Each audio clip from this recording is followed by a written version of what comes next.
Welcome. Today we're plunging into a really significant and frankly quite disturbing story that has captivated and I think shocked many across the globe. It really has.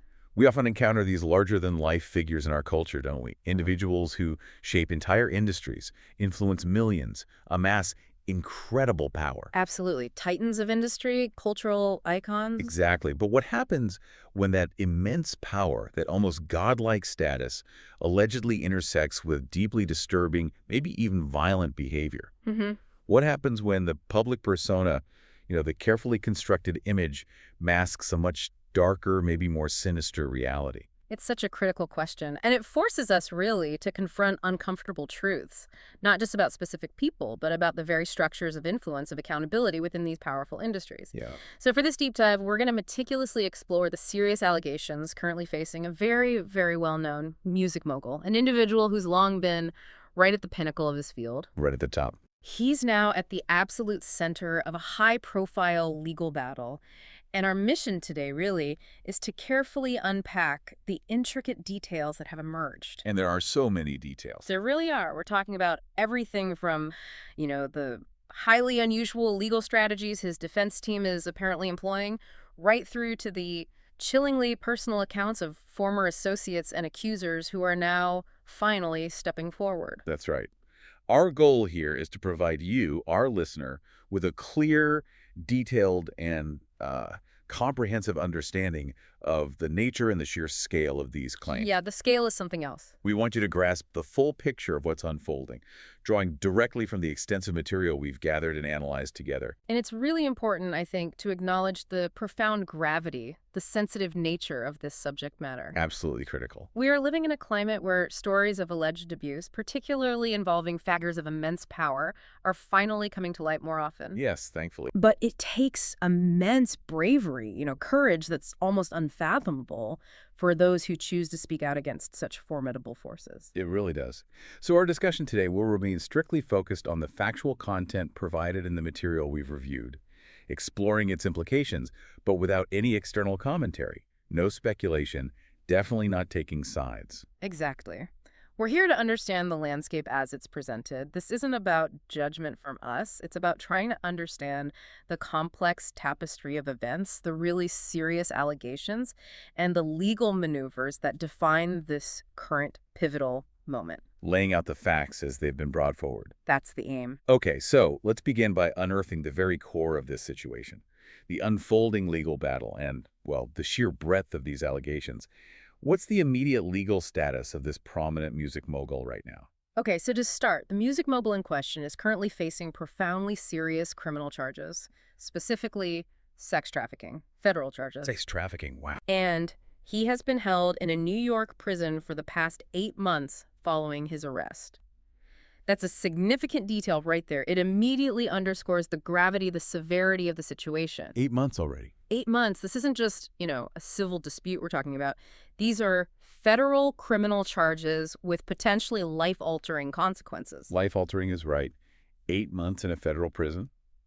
That's a profound consequence, even before any verdict has been rendered. Absolutely. But what's truly striking, and frankly pretty controversial from what we've seen, is the defense strategy his own lawyers are employing. Oh, it's very unusual. The material reveals that his legal team is actually describing him in court as, and I'm quoting here, dishonest, violent, horrible, a promiscuous swinger who lied to and cheated on multiple partners. Yeah. This isn't some veiled suggestion. It's a direct character assault coming from his own defense. It's almost unprecedented, isn't it? A highly unconventional legal tactic, particularly in a case of this magnitude. The aim, as described in the material we looked at, is basically to convince a jury that while he might indeed be extremely unlikable, maybe even morally reprehensible, that doesn't mean he's guilty of criminal offenses. They're trying to draw a very thick line. So they want the jury to think, okay, he's a terrible person. But that doesn't mean he committed this specific crime. Essentially, yes. They're attempting to create a clear separation in the jury's mind between his alleged personal failings, his unpleasant character, and the specific, very serious criminal charges of sex trafficking he's facing. It almost feels like they're conceding a battle to win the war, doesn't it? To just admit your client is dishonest and horrible. That seems totally counterintuitive if you're not a lawyer. It does. Are there parallels to this kind of strategy in other high-stakes cases? Or does it signal maybe they feel they have a particularly weak hand against the actual criminal charges? That's a really astute observation. It is highly unusual, definitely a risky legal tactic. Many might interpret it as, well, a desperate measure, perhaps. Right. While it's rare for a defense team to actively paint their own client in such a negative light, it is sometimes employed when the prosecution's evidence is just so substantial, so damning, that a traditional denial of everything would simply lack credibility. Ah, okay. The critique of this strategy in our sources suggests that as risky as it clearly is, it's probably seen by the defense as, well, better than nothing. Mm. And this is especially pertinent given the mounting evidence that is reportedly accumulating against him. When the weight of evidence is that significant, a defense team might pivot. They might try to redefine the narrative, maybe acknowledge some unsavory aspects of their client's character. You can see the unlikability. Exactly, concede that, but then vehemently argue that those character flaws do not equate to the specific criminal acts for which he's charged. Sex trafficking, in this case. So the core idea is, look, he might be a deeply flawed person, maybe even a bad person, but that doesn't automatically make him a criminal in this specific legal context of sex trafficking. Mm. It's a massive gamble, isn't it? Yeah. Especially when you consider the potential consequences if this strategy fails. Precisely. A huge gamble. If he is found guilty of these sex trafficking charges, the implications are severe indeed. The material states he could be facing life imprisonment. Life. It's the ultimate consequence, really, signifying the legal system's gravest condemnation. Absolutely. However, it's also crucial, really crucial, to note the defense's fundamental counterargument. They maintain, and this is key, that the relationships central to these allegations were entirely consensual. Right. That's their primary legal position, directly challenging the core of the accusations against him. That fundamental disagreement over consent is right at the absolute heart of this trial. It has to be. But beyond these specific sex trafficking charges, the material we've reviewed really details the sheer breadth, the alarming severity of other claims against him, too. Oh, definitely. It's not just one isolated incident being alleged, but a whole array of sordid and shocking allegations that paint a much larger, much more disturbing picture. That's exactly right. The allegations listed, they include domestic violence, repeated instances of alleged rape, blackmail, forcing women into sexual acts against their will, and what is broadly described as his swingers lifestyle. Which sounds like it was anything but consensual based on the context. Well, the sources certainly imply it was far from consensual or ordinary. These aren't just vague accusations. They collectively paint a pattern of deeply disturbing, coercive, and allegedly predatory behavior spanning decades. Decades. And then there's a specific incident mentioned in the sources that is just truly vile. It exemplifies the alleged depths of depravity we're talking about. What one is that? The allegation that the mogul once forced a male escort to urinate in his ex-partner Cassie Ventura's mouth. Ah, yes. That detail. That particular detail is a level of alleged dehumanization, of coercion, that is almost impossible to comprehend. It just strips away any illusion of mere bad behavior and enters truly horrific territory. Indeed, that specific detail stands out as exceptionally disturbing, a truly shocking glimpse into the alleged dark side. And for those who worked closely with the mogul, these public revelations are described in the material as an unwelcome reminder of what a scheming megalomaniac he is. An unwelcome reminder. That phrasing is interesting. It is, isn't it? It suggests that for insiders, perhaps some of this alleged behavior wasn't a complete surprise. Maybe it was known, or at least suspected, behind closed doors. Right? But now, with it being publicly aired, detailed in legal documents, perhaps confirmed by things like that leaked video, it brings a new, maybe even more chilling layer of understanding to their past experiences. It's a kind of grim recognition, perhaps, of a reality they may have long endured or witnessed. It's one thing for the public to be shocked, absolutely. But for those who are in his orbit to feel this sense of grim recognition, maybe even validation, that's a chilling detail in itself. It speaks volumes, doesn't it? It really does. It raises so many questions about what it was truly like behind the scenes, far from the public glare, far from the parties and the awards. Yes, exactly. Because the legal documents, the general allegations, while absolutely crucial, they only tell part of the story. Right. To truly understand the coercive environment, the alleged dynamics at play, we need to hear directly from individuals who were there, who witnessed and experienced this alleged behavior firsthand. And one of the most compelling, most detailed accounts we looked at comes from a man named Phil Pines. Yes, Phil Pines' story is quite central here. Okay, let's talk about Phil Pines. He was the mogul's senior personal assistant for 2 incredibly intense years, from 2019 to 2021. That's right. And the material describes him not just as an assistant, but as a go-to guy, a trusted confidant, and explicitly a keeper of secrets. Hmm. When you hear those terms, trusted confidant, keeper of secrets, it already signals an extraordinary level of access, doesn't it? And maybe an intimate, albeit potentially terrifying, insight into the mogul's world. Absolutely. Those titles imply immense trust, but also immense burden, potentially. When Phil initially took the job, according to the source, he viewed it as his big break, his way into the glamorous, often impenetrable music industry. The dream job initially. Completely. He was genuinely excited. He saw it as this unparalleled opportunity to work with someone of that magnitude. A man described as one of the most powerful, most influential figures in the entire industry. You can see the appeal. For Phil, at that moment, it was the fulfillment of a dream, an amazing opportunity to be right the center of the music world. You can just imagine the initial glamour, the Yeah. allure, right? Working for someone of that stature. Hmm. You'd expect demanding work, maybe long hours, sure. Of course. But the source material makes it really clear just how all-encompassing, how relentless this role truly was.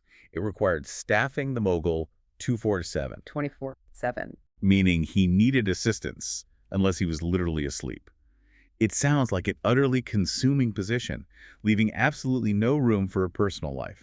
It truly does sound all-consuming. And initially, as you said, there was that illusion of glamour, a veneer of luxury, perhaps. Phil's early tasks included organizing these over-the-top social functions, grand events. Right. The material specifically mentions the mogul's 50th birthday party. Apparently, millions of dollars were spent just building an outside structure in his LA backyard for it. Millions just for a temporary party structure. That's what's reported. Phil himself described it as exquisite and huge, reflecting that initial sense of awe, maybe, and excitement about being part of such a grand, extravagant world. This was the public-facing side, the image projected. The shiny facade. Oh. But the gloss, as the source material puts it, very quickly wore off. Yes, it did. This is where the job and Phil's involvement took a truly sinister, a deeply disturbing turn. His role expanded dramatically, didn't it? Far beyond event planning into something far darker, something that would fundamentally alter his life. Indeed. It shifted dramatically. Phil was reportedly not only ordered to source a constant supply of drugs for the mogul, Well, constant supply. but he was then allegedly forced to carry them around the country as they traveled. The material provides a very specific, almost mundane picture of this illicit aspect of his job. How so?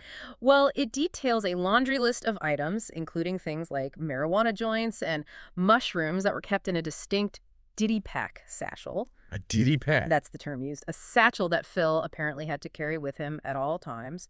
This wasn't just an occasional request, or a personal favor. It was allegedly a constant, mandated, deeply integrated part of his job description. Wow. An obligation that spoke to a profound level of control and expectation, really. A Diddy pack. That term itself is quite telling, isn't it? It almost implies this perverse kind of brand identity around these illicit activities, normalizing them within the mogul's inner circle. It does suggest a certain normalization, yeah. And it wasn't just about sourcing drugs. Phil was also drawn into the world of the mogul's infamous sex parties. They were referred to as free-offs in public, apparently, Yes, that was the public term. but known to Phil by a far more visceral name, Wild King Nights. Wild King Nights, yes. And Phil's explicit role, according to him, was to prep that hotel room for these nights. Prep the room. What did that involve? The detailed list of items he says he had to meticulously set out is, well, it's unsettling. And it speaks volumes about the alleged nature of these gatherings. Things like baby oil, Astroglide, candles, incense, liquor, lights, tons of toiletries, drugs. That list paints a pretty clear picture. It clearly indicates the alleged nature of these events and Phil's intimate, albeit peripheral, involvement in facilitating them, enabling them. He was setting the stage, literally, for what he would later allegedly have to clean up. So he wasn't necessarily in the room during the alleged events themselves, is that right? The account suggests he wasn't usually in the room during the acts themselves, no. But he was setting the stage. And then, crucially, he was tasked with covering up the evidence afterward. Yes, that's a key part of his testimony.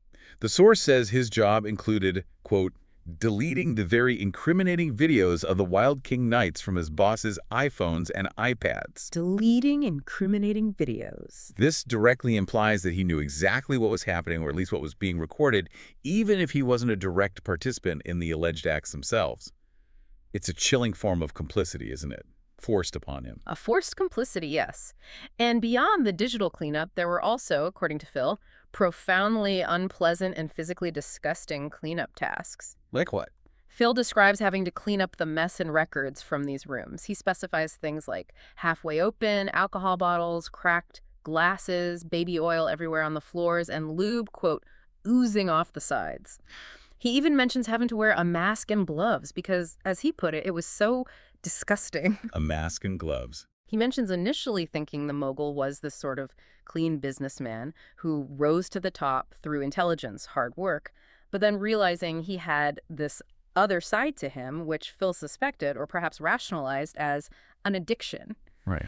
And this wasn't a once-in-a-while occurrence, apparently. It was every day, every hour, this relentless cycle of preparation, maybe observation from afar, and then cleanup that revealed the dark underbelly of the mogul's alleged lifestyle. That detail about wearing a mask and gloves to clean up such a mess, it paints such a stark, repulsive picture of the environment Phil was trapped in. It really does. It really underscores not just the alleged depravity, but the normalization of it within this inner circle. And it sounds like he couldn't just say no, like refusal wasn't really an option. Not according to him. What would have happened if he dared to refuse these increasingly disturbing demands? The material is very clear on this. It illustrates the immense coercive power the mogul allegedly wielded. Phil explicitly states that if he had said, that's just not my job, he believes he would have been immediately terminated. Just fired on the spot. Yes. And it wasn't just about losing that one job, which was obviously important to him. The implied threat was far more pervasive, far more terrifying. He believed he would never work in the industry again. Blacklisted. Exactly. The mogul, as Phil recounted, knows everybody. Every manager, every executive, every attorney, everyone important in the music industry. This allegedly created an environment of extreme control, palpable fear, where refusal carried the weight of career obliteration. Total career destruction. And potentially social isolation within the very industry Phil had dreamed of entering. That level of leverage, that absolute power to just erase someone from an entire industry, it's terrifying. It's a form of control that goes way beyond mere employment. It really is. And Phil also apparently witnessed violence directly, right? Not just the digital evidence he was tasked with deleting. We all saw the shocking CNN CCTV footage of the mogul assaulting Cassie Ventura in that LA hotel hallway after it was leaked. Yes, that footage was incredibly disturbing and widely seen. But Phil's personal account goes further, describing other violent incidents he says he witnessed directly. Yes, he recounts specifically one harrowing incident at the mogul's Miami residence on Star Island. What happened there? Phil recounts an argument between the mogul and a female guest. He vividly remembers the mogul allegedly pushing her, telling her to remove his hoodie, and then, chillingly, kicked her twice. Kicked her twice? Yes, that's his account. Phil describes seeing the mogul's eyes as black during this incident. He says he personally felt frightened by the rage he witnessed. I can only imagine. And he notes that the woman was topless at the time, which adds another layer of vulnerability and alleged humiliation to the attack. This first-hand account really highlights the volatility, the alleged physical aggression, and the sheer power imbalance he says he was forced to witness. It paints such a deeply disturbing picture of an environment where violence and control were allegedly commonplace, just normalized, and carried out with impunity. Seems that way from his account. But then, the material reveals what it calls the ultimate loyalty test, a moment that is truly horrific and speaks volumes about the mogul's alleged psychological manipulation and the utter power he exerted over Phil. This is where the coercion reached its most extreme, most personal level. This is indeed a deeply unsettling and pivotal incident described in the account. Phil recounts the mogul commanding him, quote, "Prove your loyalty to me." Prove your loyalty. Chilling. He said he was initially unsure what this command even meant until the mogul allegedly grabs a condom, then rubs his hands on my shoulders, a gesture Phil described as a sinister prelude. Oh, no. The mogul then allegedly pushes me to a guest, a female guest that's on the couch. Pushes him towards her. That's what he describes. Phil describes his immediate reaction as just freezing, an act of sheer paralysis. He managed to look at the girl, asking her if she was okay, and she apparently responded, yeah. And then He then says he performed for a little bit, but as soon as the mogul wasn't looking, he recounts, he quickly just pulled up his pants and get out of there and run downstairs and take off. he literally ran away from the situation immediately after. That's just an incredibly powerful, painful image of terror, of humiliation. It really He is. describes feeling utterly powerless, didn't he? Like he couldn't tell him no. That moment, the alleged forced sexual act, seemingly for the mogul's perverse gratification or maybe some twisted test of complete subservience, it clearly demonstrates the alleged depths of control, psychological abuse, and the erosion of personal autonomy Phil says he endured. Absolutely. It's a terrifying illustration of what it means to be truly trapped by someone else's power. It really highlights the extreme vulnerability of individuals within such a powerful person's orbit and the alleged coercive nature of that environment where personal boundaries weren't just crossed but allegedly obliterated. Yeah. Phil's experience, as the source states, led him into a deep depression, a profound mental health crisis that he says is only now starting to improve years later. The long-term impact on his psychological well-being is just clear and devastating. His entire reality seems to have been warped by these experiences. And it also speaks to his incredible courage now, doesn't it? It really does. The material frames Phil's decision to finally tell his story as a whole huge therapy session in itself, something that has made him so much stronger. That's powerful. He expresses a profound hope that by sharing his harrowing truth, he can empower other survivors, that his voice can be a beacon for those who have suffered similar experiences in silence. It's a testament, really, to finding power and healing in sharing even the most painful, maybe shameful experiences, reclaiming a narrative that was once controlled by another. It absolutely is. And Phil Pines isn't the only one bravely coming forward with his truth now. Right. We also have the compelling account of Sarah Rivers. Her experience sheds light on the broader music industry's often hidden dark underbelly, where dreams can so quickly turn into nightmares. Right, let's turn to Sarah Rivers. She met the mogul on his MTV reality show Making the Band, way back in the early 2000s. That's right, the show was huge back then. And she had immense aspirations for a music career, right? Hoping to become a superstar herself. Like Phil, she must have seen this as her golden ticket, an unparalleled opportunity. Completely. Sarah described her initial view of the mogul as nothing short of a god, a figure she looked up to with absolute reverence. Oh, God. He was, to her, a true mogul who had the Midas touch, who had made other artists superstars. So for her, the chance to be signed by him was just amazing. Almost like an, oh my God, I'm here, I finally did it moment. A confirmation that all her hard work, all her dreams were about to come true. She genuinely believed this was her path. But just like with Phil, that dream apparently turned into a nightmare pretty quickly, didn't it? Sadly, yes. Her swift and painful realization, according to the source, was that he was actually an arrogant bully who was out of control with almost everyone he encountered. Quite a shift. That's such a stark, devastating contrast to the God figure she initially revered, whose path she hoped to follow. The illusion was just shattered with brutal speed. It is a stark contrast, and the material details these chilling instances of intimidation and harassment that really underscore this shift in perception for her. Like what specifically? She recounts specific, terrifying verbal threats made to her band members. Things like him saying, "You make me so mad I want to eat your flesh." Eat your flesh, good grief. I know. And another one, even more chilling perhaps, "I could get a crackhead $20 to make him smack the expletive out of you." He actually said that. According to her account, yes. Sarah explains that these weren't perceived as empty threats. They instilled a profound, paralyzing fear, making her feel utterly unable to speak up or challenge him because of the implied, very real-world consequences to their physical safety, let alone their careers.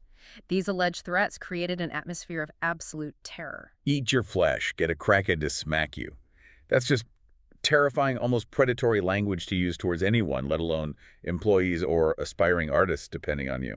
It clearly suggests a pattern, doesn't it, of using extreme fear and intimidation to control people, to keep them in line. And beyond the verbal threats, she also had to endure what are described generally as inhumane working conditions. Could you elaborate a bit on what those conditions allegedly entailed? Absolutely. The sources describe conditions that seemed systematically designed to strip away dignity and agency. Sarah recounted enduring endless, exhausting hours, sometimes working 20 hours a day with minimal breaks, pushing them right to the brink of collapse. 20-hour days. That's what's alleged. There was constant surveillance, apparently, an environment where every aspect of their lives seemed to be controlled from their diet to their personal interactions, isolating them, eroding their sense of self. These weren't just demanding work conditions, you know? They sound like they were designed to break spirits and establish absolute control, fostering this pervasive feeling of entrapment and helplessness. And then there was a specific frightening day, as she describes it, when the mogul allegedly cornered her alone on set. This sounds like an incident that really encapsulates the vulnerability, the alleged predatory nature she felt she faced. It does seem that way.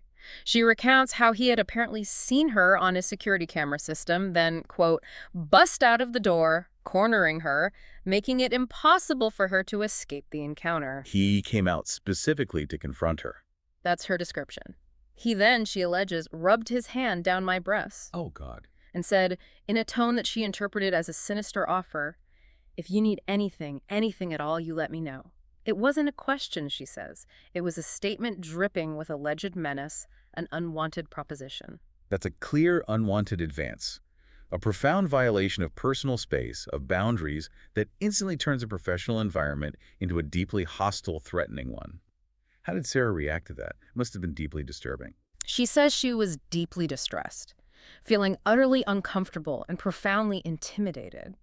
She explicitly states in the material, I didn't ask for that. I don't approve of that, really underscoring the complete lack of consent. Right. Her immediate reaction, she ran out of the studio as fast as she possibly could, just fled the situation. She ran out. And she also believed, chillingly at the time, that nobody would believe me, which is such a common, heartbreaking fear among victims of this kind of alleged abuse, isn't it? Especially when the alleged perpetrator holds immense power and influence. It's a fear rooted in understanding how power structures operate. Nobody would believe me. That's devastating. So she had this dream, then faced daily intimidation, then this deeply personal and violating incident, and alleged sexual assault. And it didn't even end there, did it? Oh, sadly not. Sarah believes that after the MTV show concluded, the mogul allegedly blacklisted her from the music industry, effectively killing her career. Yeah. This goes beyond just losing a job. It's about losing an entire future she'd worked for. Yes. The professional consequences, as she describes them, were severe. In the music industry, as you know, blacklisting isn't just getting a bad review. It means that key gatekeepers, producers, record label executives, casting directors are quietly informed, allegedly, to avoid working with you. It's like an invisible wall goes up. Exactly. A silent, invisible barrier that can make it impossible to secure future opportunities, effectively erasing your professional existence within that sphere.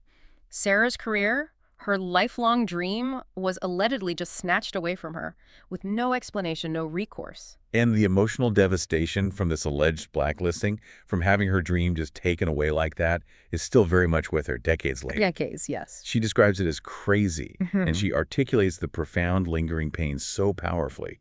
She says, when something that you love is taken from you and thrown away, like it don't even matter, and then they move on with their lives and you're stuck. You're stuck during those years, you're still stuck 21 years later. Her words just convey this deep, long-lasting trauma, this feeling of being frozen in time by those past events, while the alleged perpetrator continued seemingly unbothered. 21 years later, we're still stuck. It's a testament to the deep, long-lasting scars left by such alleged experiences. It highlights that these aren't just isolated incidents we're talking about. They're life-altering events for those involved, irrevocably shaping their lives long after the alleged abuse itself has ceased. It speaks to the insidious, persistent nature of trauma and injustice. Absolutely. And when you hear accounts like Phil's and like Sarah's, it inevitably prompts a wider, far more alarming question about the sheer scale of these allegations. It really puts into perspective the broader landscape of alleged abuse and the ongoing, arduous quest for justice that many are now undertaking. It really does. What truly elevates the story, I think, from individual allegations, however horrific, to a staggering, maybe systemic crisis, is the sheer volume of other accusers now coming forward. It's not just one or two. Not at all. The sources convey the almost unfathomable scale of these accusations. It's not just a few individuals. We're talking about hundreds of other accusers lining up to launch their own lawsuits. Hundreds. Hundreds. That's a truly shocking extent of alleged widespread behavior that speaks to a pervasive pattern over many, many years. It certainly is. And it immediately raises the most alarming, the most pressing questions, doesn't it? Yeah. How many people could this possibly have happened to? And maybe even more critically, how did he allegedly get away with it for so long? Exactly. The claims suggest this alleged behavior spanned almost 30 years, with the mogul being reportedly brazen in his attempts to coerce people into these compromising sexual acts. 30 years. That is an incredibly long time for such alleged conduct to reportedly go unchecked. It raises serious questions about industry complicity, maybe, and the mechanisms of power that enabled such impunity for so long. 30 years. It's a period that spans nearly a lifetime for some of the alleged victims. So if this has been going on for decades, allegedly, if the behavior was reportedly so brazen, as the sources say, how are these stories finally coming to light with such force now? Yeah, what changed? It seems like there must have been a critical catalyst, right? Something that shattered the long-standing silence. There appears to have been. And a truly vital role, according to the material, has been played by a unique initiative. A call center located, perhaps surprisingly, in Billings, Montana. Billings, Montana. Interesting. Yes, this center has apparently been instrumental in exposing the sheer extent of the mogul's alleged behavior. It provided a safe, maybe confidential avenue for people to finally speak their truth. How did people find out about it? Apparently, prompted by social media ads that reached an incredibly wide audience, they received a truly significant response. Get this, 15,000 calls. 15,000 calls. 15,000 calls from individuals detailing decades of alleged abuse by this rapper. 15,000. That volume is absolutely staggering. It just paints this vivid, devastating picture of a silent epidemic of alleged abuse finally being given a voice, a collective channel through which these long-suppressed stories could finally emerge. It's overwhelming to even think about. And this influx of information, these harrowing accounts, they are directly feeding into concrete legal actions now, aren't they? It's not just reports being collected, it's driving a legal response. Yes, it absolutely is. Yeah. Attorney Andrew Van Arsdale is highlighted in the material as someone who is actively launching civil actions against the mogul. He seems to be right at the forefront, representing thousands of survivors of abuse. Thousands. And crucially, from those 15,000 calls to the Montana Center, he has already taken on 37 cases from clients, preparing them for legal action. And this is explicitly stated as just the beginning of a potential wave of litigation that could span years. 37 cases already underway, with potentially hundreds more behind them. And the alleged vulnerability of some of these reported victims is also profoundly disturbing, isn't it? Adding another layer of gravity, of urgency to these claims. It really is. The material mentions one client who was allegedly just 15 when the alleged offending occurred. 15 years old. 15. That underscores the incredibly young age of some of those allegedly targeted and the profound power imbalance that must have existed. It certainly does. And it begs that crucial question again, why? Why did individuals hold on to these dark secrets for 30 years or more in some cases? What kept them silent for so long enduring this alleged trauma in isolation? What was the barrier? The material provides some critical insight into this prolonged silence. Yeah. And the overwhelming reason seems to be profound fear. They feared what the mogul could potentially do to them within the industry, professionally threatening their careers, their livelihoods, but also personally. This immense fear of retaliation, of being blacklisted, ostracized, or maybe even worse. It explains why silence was maintained for such an agonizingly long time for so many. Right. It speaks to the perceived absolute power he allegedly wielded over people's lives and careers, a power that instilled a chilling sense of absolute control and suppressed any dissent. The victims often felt, it seems, that they had no recourse, no one who would believe them, like Sarah said, and no safe avenue to speak out without risking absolutely everything. So it's this combination, then, of this brave new wave of people coming forward, perhaps emboldened by others, facilitated by initiatives like that call center, finally breaking down that insidious wall of fear and silence. It seems like a confluence of factors, yes. It's a testament maybe to how collective action can finally challenge seemingly unassailable power structures. But let's circle back to the legal aspect for a moment. What does the path forward actually look like in the courts for this complex and clearly growing web of allegations? Well, the mogul, it must be reiterated, has pleaded not guilty to all the criminal charges against him, and he consistently denies any wrongdoing. That's his critical and maintained legal stance. Okay. However, attorney Andrew Van Arsdale emphasizes that the New York criminal trial, which is currently ongoing, is really just the beginning of what will be a very long judicial process. He explicitly anticipates hundreds of other lawsuits being prepared to be filed in the wake of this criminal trial, regardless of its outcome perhaps, but especially if there's a conviction. So this isn't going to be a quick resolution by any means. We're potentially looking at years, perhaps even a decade or more, of legal battles unfolding across various courts. It seems very likely, yes. And what happens in the criminal trial could have a significant ripple effect, couldn't it, on all these pending civil cases? Absolutely, a huge ripple effect. The attorney, Van Arsdale, believes that if he's ultimately found guilty in the federal trial, we'll see a lot more people come forward. More people still. Potentially, yes. A criminal conviction, particularly one of this magnitude, carrying that weight, could embolden even more alleged survivors to pursue civil actions.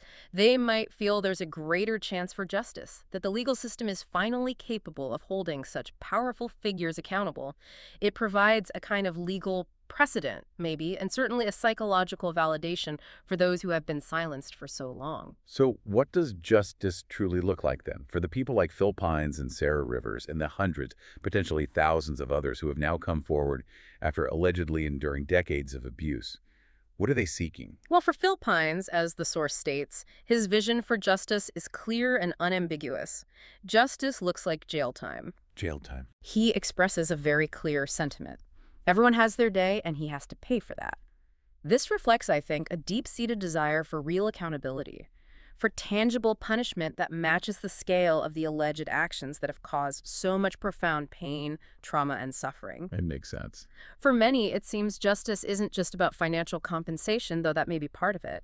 It's about seeing the alleged perpetrator stripped of their power and held criminally responsible for their alleged actions. It brings us right back, doesn't it, to that jarring duality we touched on at the very beginning. He really does. The mogul is described in the material, even by those with negative experiences, as one of the most charismatic individuals you'll ever meet, possessing this almost magnetic presence. Yeah, that charisma is often mentioned. But then, for those who allegedly experienced it firsthand, those who saw behind the meticulously crafted facade, there's a very, very dark side.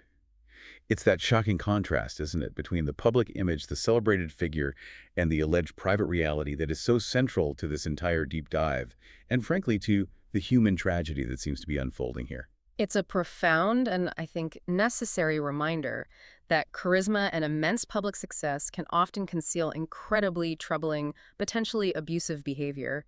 The experiences of those behind the scenes who are allegedly subjected to immense control, coercion, violence, those experiences can be diametrically opposed to the polished, aspirational image presented to the world. It's a story not just about an individual, ultimately, but perhaps about the systems that can enable such alleged impunity for far too long. So we've navigated the intricate legal battles, we've delved into the chilling personal accounts of Phil Pines and Sarah Rivers, exploring the profound psychological and professional impacts of their alleged experiences. Yeah, the details are harrowing. And we've examined the broader, truly unfathomable landscape of alleged abuse and the ongoing quest for justice that is now sweeping through the music industry, and perhaps beyond. The magnitude of these allegations is just immense, and the courage required by those who have finally come forward is truly remarkable. Indeed. This story highlights the complex, often brutal interplay of immense power, celebrity, and deeply disturbing alleged abuse. It vividly illustrates the profound, often long-lasting, devastating impact it can have on individuals' lives, their careers, their very sense of self. It's a stark reminder that even the most celebrated, seemingly untouchable figures are not exempt from scrutiny and ultimately from the demand for accountability. It truly makes you ponder, doesn't it? In a world where powerful figures can allegedly operate with such brazen impunity for decades, what does it actually take for accountability to finally be achieved? That's the key question. And maybe more broadly, how can entire industries be reformed to empower the vulnerable, to protect those who are most at risk, and to ensure that justice, rather than silence or alleged enabling, ultimately prevails? How do we prevent these kinds of hidden narratives from ever festering for so long again? Those are crucial systemic questions, aren't they? They extend far beyond this particular case. They challenge us all to consider the underlying mechanisms, whether they be cultural norms, power imbalances, institutional blind spots, whatever they are, that allow such alleged patterns of behavior to persist for so long. Hmm. And perhaps most importantly, what fundamental changes are necessary to shift that dynamic, to ensure protection and justice for all, rather than perpetuating cycles of alleged abuse and silence. Well, this deep dive has meticulously explored the series details from the provided material, offering you, we hope, a comprehensive and unvarnished view of this ongoing legal and deeply human story. Thank you for joining us on the deep dive.